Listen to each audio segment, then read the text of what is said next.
We want the museums to talk about the history of our country in a fair manner, not in a woke manner or in a racist manner, which is what many of them, not all of them, but many of them are doing. Our museums have an obligation to represent what happened in our country over the years, good and bad, but what happened over the years in an accurate way. The idea that the Smithsonian, which was created as an independent entity, should reflect any administration's vision of history and not the vision of the historians and the researchers and the other people who devote their lives to studying these things is more than problematic, I would say. So it's not a shock because we can see what's happening in other arenas, but it is something that's a departure from what should be expected, what is right, actually. This is a joke. It's beyond disappointing. It's depressing. But to have the President of the United States saying something like this, it's just unconscionable. It's not a shocker, to be honest with you. I didn't know he had like that much hate towards us though, or even like our history. It's kind of messed up. I don't think people who approved of Trump even thought that he was even going to do anything like this. I mean, this is one of the greatest things about DC is the museums. I mean, woke, I mean, what does that mean? Like, slavery didn't exist? Like, I mean, I don't get it. DJT has openly attacked museums, schools, and the 1619 Project, labeling them as woke, simply because they tell the truth about slavery. They tell the truth about history of black people. They tell the truth about racism, Now, I don't know why he's calling them woke, but what he's really doing, I think, is trying to whitewash history. He's trying to erase the ugly part and replace them with a patriotic fantasy and glorify America while ignoring its crime. That's what DJT is trying to do. Okay? Now, during Jim Crow, textbook barely mentioned slavery or painted it as beneficial. Okay? Black leaders were erased or minimized so that white founding fathers could remain the sole heroes. Okay? Even today in 2025, some states are banning books about slavery and banning the teaching of systematic racism. So Trump's strategy is much clear. If the younger generations learns the truth about what happened to black people, I think the myth of America as the land of freedom and equality, it will collapse. Not I think, but it's true. It will collapse. And that's why he calls history as woke, because truth threatens white supremacy. Okay? And at the same time, black history is already barely taught in schools. Okay? It's barely taught in schools and even in museums. So DJT is trying to push the silence, even the small portion, okay, of part of the history that have remained of black people, okay? And this fight over history is really a fight over the future. And that's why as black people, we need to stand strong and united, okay? So, wagwan, my beautiful people. Today, I'm going to talk about or react about the Trump's agenda to whitewash the history.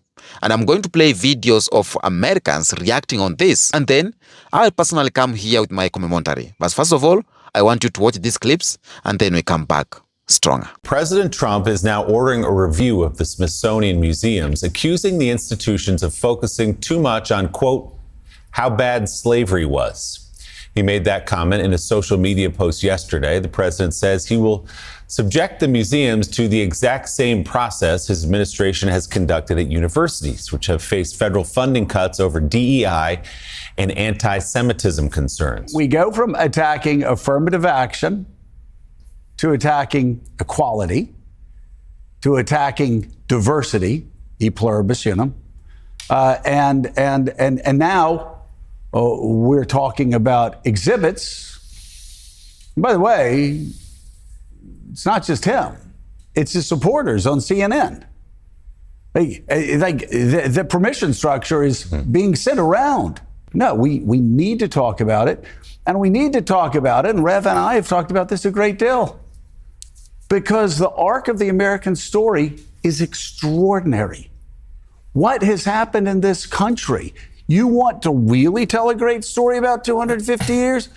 Talk about how a guy raised in abject poverty became a state legislator in Illinois in 1933 and spent the next 30 years dragging a racist, recalcitrant nation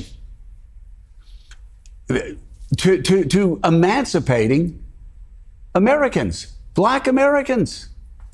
And how you have Frederick Douglass at the same time, sort of, going at him, but at times also being an ally with him. And together, they helped bring us out of that terrible chapter in American history. You can talk about, a guy like LBJ, who was opposed in many ways to the 1957 Civil Rights Act, transformed 7 years later to pass the most extraordinary civil rights legislation in 64 and 65. That's the story we want to tell. It is a story of a country that continues to move towards being a more perfect union. And sometimes we take some steps back. But it's an inspiring story for future generations to tell. We have to tell that story. It inspires future generations that no matter what we're going through, we can do better. We can be better. The president going through the museums or having his attorneys go through the museums and find parts that make him feel uncomfortable or that he wants to alter, like, for example, altering the concept that he was impeached twice. Let's go ahead and remember, he was impeached twice, but they're going to remove that from the Smithsonian, and they're going to do that everywhere. And now he's saying we shouldn't be talking about how slavery is so bad.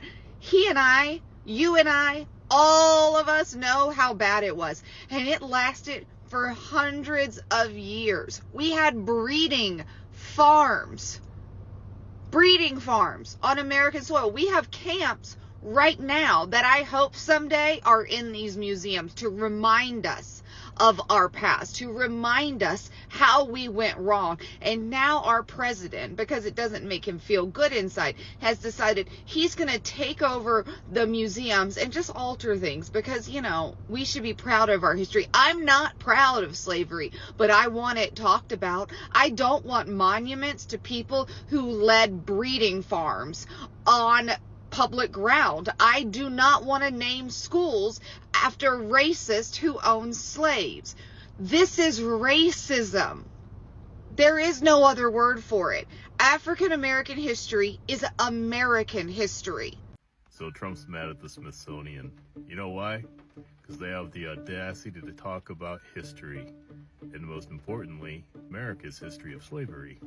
Apparently admitting to America's history of kidnapping, selling, and unaliving human beings is offensive to him. He wants success, brightness, and the future.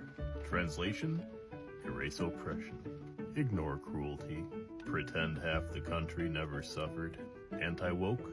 That's just a polite way of saying, yeah, we're okay with slavery, Jim Crow laws, and all the other terrible things. Just don't let our kids hear about it. Meanwhile, Trump spent decades exploiting labor, dodging taxes, and running scams. And now he's the moral compass for what's too negative. Oh yeah, let's not forget about the Epstein files. History isn't supposed to be comfortable. Anti-woke isn't balance. It's a cover-up for the parts that make the powerful look bad. Did you see this post from the President of the United States on his Temu version of Twitter? He's talking about the Smithsonian Museum. Here, let me just read this. The Smithsonian is out of control, where everything is discussed, how horrible our country is, how bad slavery was, and how unaccomplished and downtrodden we have been. Nothing about success, nothing about the brightness, nothing about the future. Well, number one, it's a history museum, so we wouldn't be talking much about the future anyway. Secondly, he is advocating the positiveness of slavery.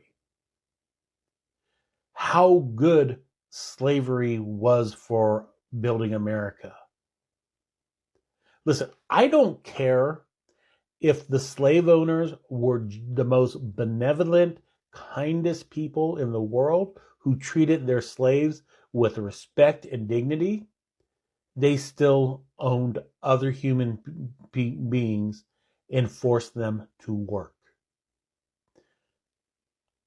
No amount of kindness, no amount of benevolence will erase the fact that they are owning other human beings. There's no upside to that. There's no positive to that. There's no spinning it that, well, that's just the way things were back then. It was wrong then. It is wrong now. And it is disgusting that the President of the United States in 2025 is advocating the benefits of slavery and wanting it to be erased from our history. History is neither good nor bad. History is what has happened. Unfortunately, history is written by the winners. And right now, he holds the White House, his party holds the Congress, and his ideology holds the Supreme Court. So he's going to be able to get away with this. But we must never forget the horrible things our country has done so we can learn from those things and not repeat them. And by trying to erase them from our history just means that we are going to be doomed to repeat them again. Trump said the Smithsonian Museum needs to talk less about slavery. And a lot of people after that said, yeah, we need to stop focusing on the past and focus on today. The problem is that the impacts of slavery don't stay in the past, but they continue to shape almost every facet of American social and economic and political life today. When African Americans were originally freed, they entered a society where white people owned all the land, all the property, all the resources. They entered a world where one side of society had all the education and power and representation, and they had none. So even if you imagine that things have somehow been perfectly fair and equal ever since, which is a big if given, like Jim Crow laws and more modern, subtler versions of that, even if we imagine that things have been fair ever since slavery ended, they would still be playing catch up in a system that is pretty much rigged from the start. It's kind of like a new grocery store opening up next to a Walmart. Even if they're technically both legally free to now run their business, and even if Walmart is not directly attacking this other business, the small store is never going to catch back up. Which is why in almost every category, from wealth to property to crime to education to neighborhoods to even health and beyond, black citizens are statistically far worse off than white citizens, and even worse off than many other immigrant groups of color that don't have that same baggage of slavery. Maybe imagine it this way. Imagine there are two teams playing baseball, and one team cheats for the first half, racking up the score to 16-0. Even if suddenly they were to stop cheating in the fifth inning, who do you think is going to win that game in the end? Even if halfway through it suddenly becomes more of a meritocracy and both teams get 1 run per inning, the final score is still going to be 20-4. The one team never catches back up again. So I'd love for the past to just stay quietly in the past, but that's not how inherited wealth and education and social structures work. Unless structural action is taken to reset the score, the injustices of the past will continue to impact who wins today. If we've gotten to a point in history where we think just learning about African Americans and Black people is too woke, then I think we're de-progressing in a sense. Welcome back. Now, I'll start with DJT himself, or Donald Trump himself. DJT has made it a mission to attack anything that challenges the old myth of America as the land of freedom, equality, and opportunity. And in his speeches, he constantly uses one word to attack the truth, and that word is woke. W-O-K-E. When museums in America put up exhibitions to tell the story of slavery, to highlight the horrors of Jim Crow, they talk about how African Americans built the nation while facing oppression. Trump and his administration, they scream that's woke. But what does woke really mean in DJT context? Okay? To the white supremacy, woke, by my thinking, means telling the truth. It means acknowledging that America was built on the backs of enslaved Africans. It means telling the world that police brutality, segregation, and systematic racism are not accident, and that are the foundation of that country, America. DJT wants museums to erase that truth. He wants a patriotic education. He wants, like America is very good. Oh, America is like this. Oh, great America. That's what he wants. He wants yes, America, yes, is great. That is what he wants, okay? He wants America, the teachings, to focus on George Washington and Thomas Jefferson, without telling about the fact that they were enslaved or they were enslavers. He wants to glorify the founding fathers without mentioning that they denied freedom to millions and millions of Africans while preaching liberty. And this is not new. It is the same playbook. It is the same playbook racist has used for centuries. They don't want the world to see the crime committed against black people. They don't want young black children to learn their power and resilience. They don't want white children to learn that their ancestors benefited from oppression. So what do? They label truth as woke and call for it to be removed. Okay? Trump has even attacked the 1619 Project, which is simply a journalistic effort to reframe American history by placing the consequences of slavery at the center. Just imagine being so afraid of the truth that you call history itself a threat. This is what Trump is doing, And let me tell you, my good guys, understand this one. When a politician says we must stop woke history, what do you think are they saying? They are saying we must stop black history. Now, I'll say this. We have a long history of whitewashing.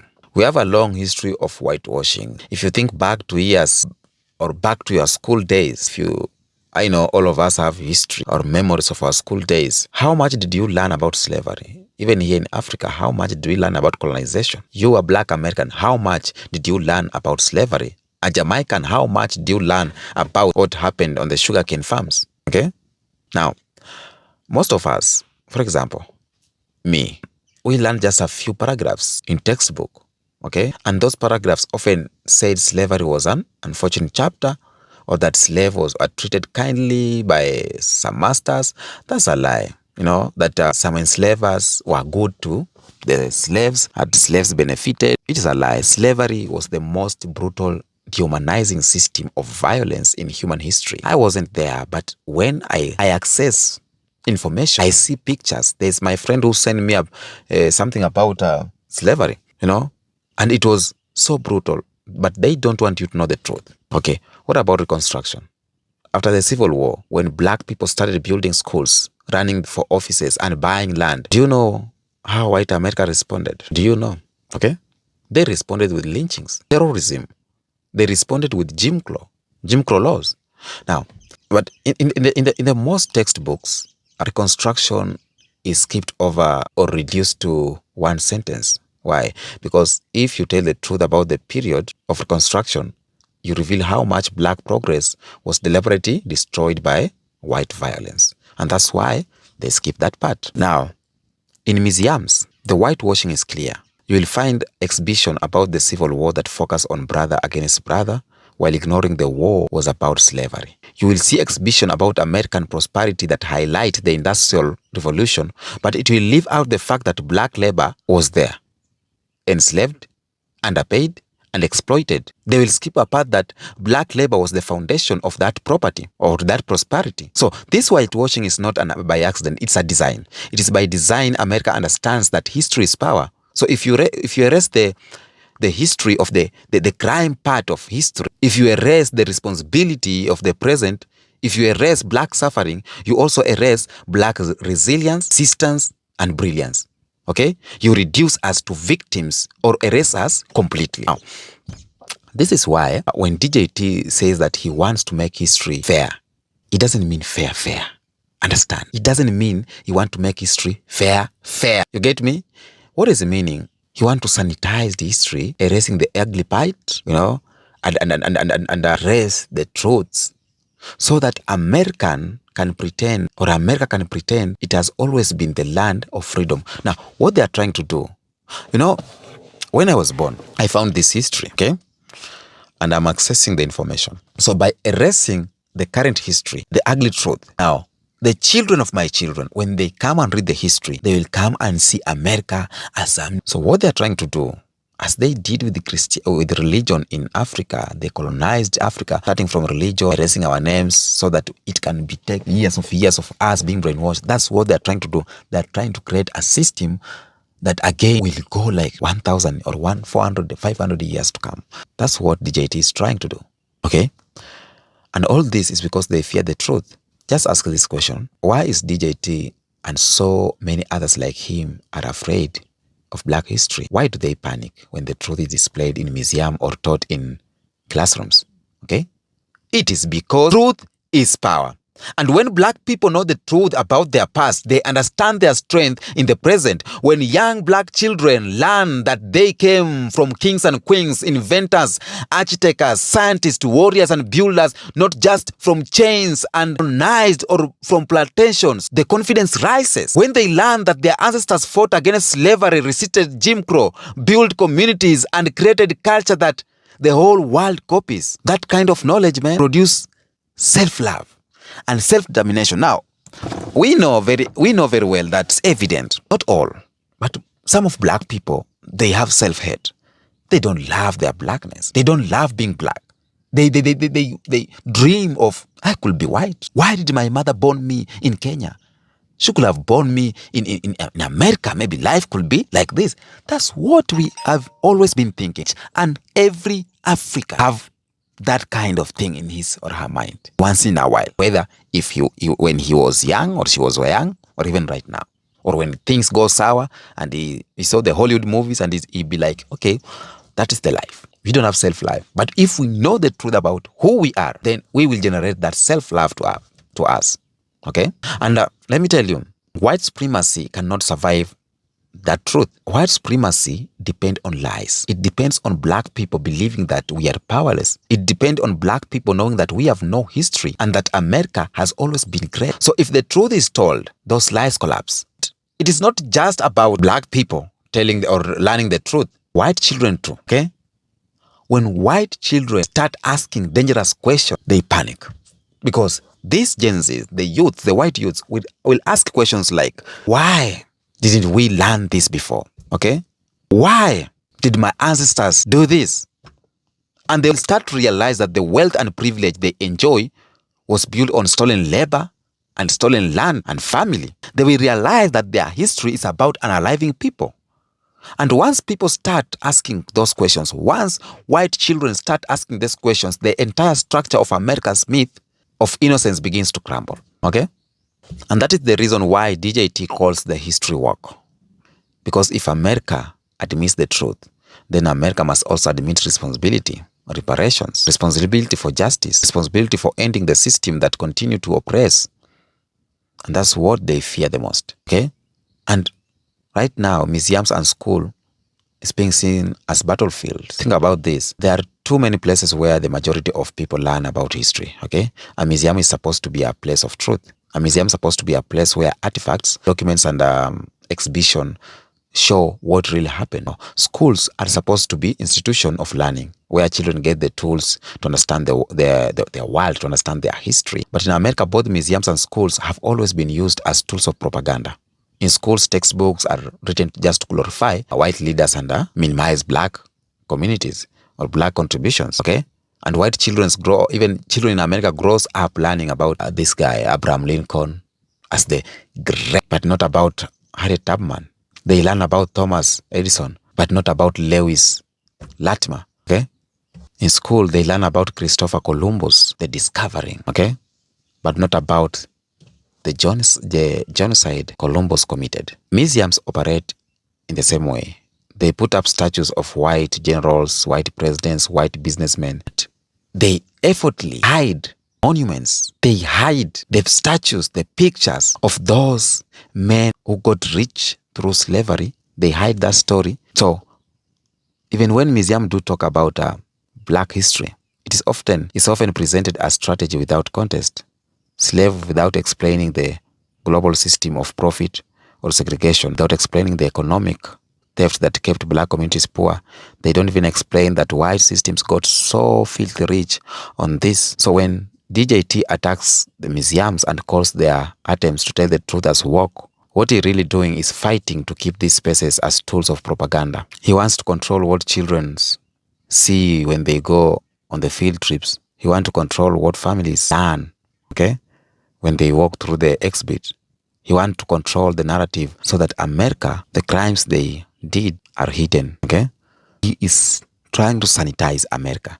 And this is why the fight is so important. Museums and schools are not neutral. They are battlefield where the war over memory, truth, and identity is being fought away every single day.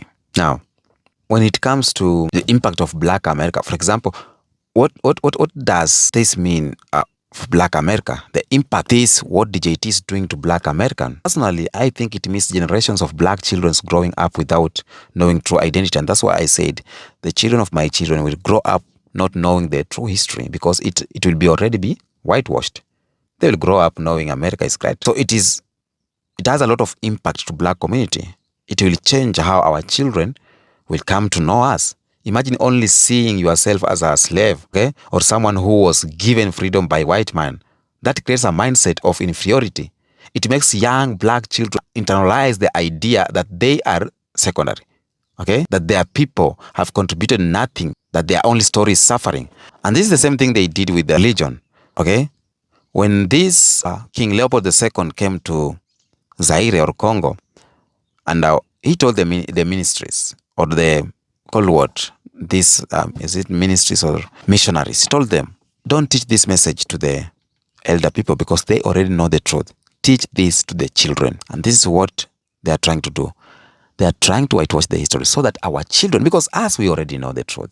So this is going to affect our children. The same system they used, the same strategy they used, they are trying to use it in different way. So we need to be clever enough to understand what they are trying to do. Let's teach our children this history by our own self. Let's create our exhibition sites in our own homes. Tell our kids these stories before it is too late. What they did with our religion system in Africa, they erased and they used the children. So they made sure the children are growing up knowing Jesus is white, you know, and they left the names, original names, we changed it to their names, you know, and right now we are the product. Personally, I am the product of that lies they told us. So they have realized that we are old enough to know what is real, and they are seeing danger from the Gen Zs because Gen Zs are accessing stories and they are changing the narrative.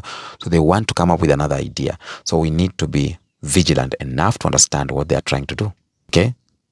All this, it means that Black progress is slowed. If history doesn't teach the truth, then policies don't change. Okay? If the nation refuses to admit the crimes of the past, then it refuses to correct the injustice in the present. And that's why reparations still haven't been paid. That's why mass incarceration continues. That's why housing discrimination, police brutality, and economic inequalities are still here, because America refuses to admit the truth. So when DJT calls history woke and tries to erase, he is not just attacking the past. He is attacking the present and the future of Black people in the country. He is saying that our pain does not matter, that our history does not matter, that our children do not deserve to know the truth. And that's why we must resist with everything we have. And everything we have is unity, not with swords, but with the truth, with the knowledge. We need to have knowledge, okay? My good family, this topic is so sensitive, and we need to be so much clear on this. Every time they try to create a fight between Black people, Africans and Black Americans, they know what they are doing, okay? Every time they try to erase us, we need to fight back, okay? That truth-telling is just as much as part of our history as slavery or segregation, okay? Just think, during slavery, they tried to strip Africans of their language, their names, their culture, their memory, but our ancestors resisted. Our ancestors resisted, and that's why our names, or that's why our songs, our rhythms, our stories are being preserved. That's why we still have the culture. Black Americans are still great in the culture because they resisted, okay? Our ancestors created spirituals that carried double meaning, worship songs on the surface and escape map underneath. That was a truth telling. Okay. So we don't need just to sit down and watch. We need to do something. One of the things is to educate our kids before it is too late. Okay. And I always say Black history is American history. Okay. And that one of the biggest lie right now is that Black history is not a side chapter. Black history is not the biggest lie they told us is that they have their own history, but Black history is American history. Without Black people, there is no America. That's period. The wealth of America came from slavery. The cotton, the sugar plantation, the tobacco, all it was grown by enslaved Africans. The White House, the Capitol, the roads, the railroads, they are built by enslaved and exploited Black labor. The music that defined America from jazz to hip hop, all of this from Black people. The rhythm of America is from Black people, okay? The freedom struggles that made America move closer to its so-called ideals came from Black people. So how can you tell the story of America without telling the story of Black people? You can't do that. You can never do that. But the trick is, by separating Black people from American history, they make it seem optional, okay? They put it in February only and call it Black History Month, okay? As if 28 days can cover all the centuries of struggle and brilliance. This is, sometimes Black people, I sit down and think about this. We celebrate this February, this Black History Month, like it's all we got. We have all the years for us. All the 12 months need to be Black History Month. The centuries of slavery, centuries of brutality, centuries of the pain cannot be squeezed in only 28 days. They treat it as an ad, when you're watching this video and then an ad comes and then I'll just skip, okay? And that is how they erase us while pretending to include us. DJT attacking on history continues this lie. He wants museums and schools to glorify America without acknowledging that America's greatest was built on Black suffering, okay? And Black genius. So he wants to pretend that freedom was always here, when in reality, freedom was fought. So we need to be vigilant. I hope you got something from this video. I hope I have spoke something. Tell me in the comment section, okay? I have tried to share what I think. It is my personal thinking. And something that is affecting Black people in America, I can't lie, it's affecting African too. So we must never defend the system or depend on the system to tell our story. Museums can erase us, schools can erase us, but our homes, our communities, our platforms, these are sacred spaces where we can keep the truth alive. Okay? Tell me what you think on the comment section. Until next episode, peace out.